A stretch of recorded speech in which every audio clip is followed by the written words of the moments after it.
বলছি আজকে আমার বান্ধবীর মেয়ের জন্মদিন, কিছু টাকা দাও না। এই নাও ধরো। এই 500 টাকাতে কি হবে? তোমার মাথায় সামান্য বোধজ্ঞান নেই? আগের মাসেই তোমার বোনের বিয়ে ছিল, সেখানে আমার কত টাকা খরচা হয়ে গেছে। এতে কিছু হলে তুমি যাও, না হলে যেতে হবে না। এই নাও বাজার ধরো। এত দামি হেডফোন কোথায় পেলে তুমি? তুমি টাকা দিয়েছিলে না, ওটাতেই হয়ে গেছে। তুমি বাহুল্যতা দেখাচ্ছ? হ্যাঁ, হেডফোন কিনতে আমি টাকা দিয়েছিলাম তোমাকে।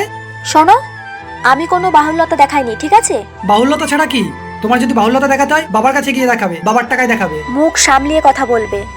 আমি কোনো বাহুল্যতা দেখাইনি। ফেসবুকে এই পেজে আমি দেখছিলাম এটা, ওরা ক্যাশ অন ডেলিভারি দিচ্ছে, সঙ্গে টেস্ট করিয়েও দেখিয়ে দিচ্ছে। আর তাছাড়া হোয়াটসঅ্যাপ কল 24 ঘন্টা ওরা খুব হেল্প করে। শুধুমাত্র মানুষ ঠকানো ব্যবসায়ী ফেসবুকে হয় না, বিশ্বাস না হলে ফোন করে দেখতে পারো। আর হ্যাঁ, আমি গরিব ঘরের মেয়ে, আমি কোনো বাহুল্যতা দেখাইনি আর দেখাতে পছন্দও করি না। রাগের মাথায় পুরো ঘটনা না শুনে না বুঝে ছোট বড় কথা বলতে নেই। সবাই তো লোক ঠকানো ব্যবসা করে না, তাই কোনো জিনিস ব্যবহার না করে কাউকে খারাপ বলতে নেই।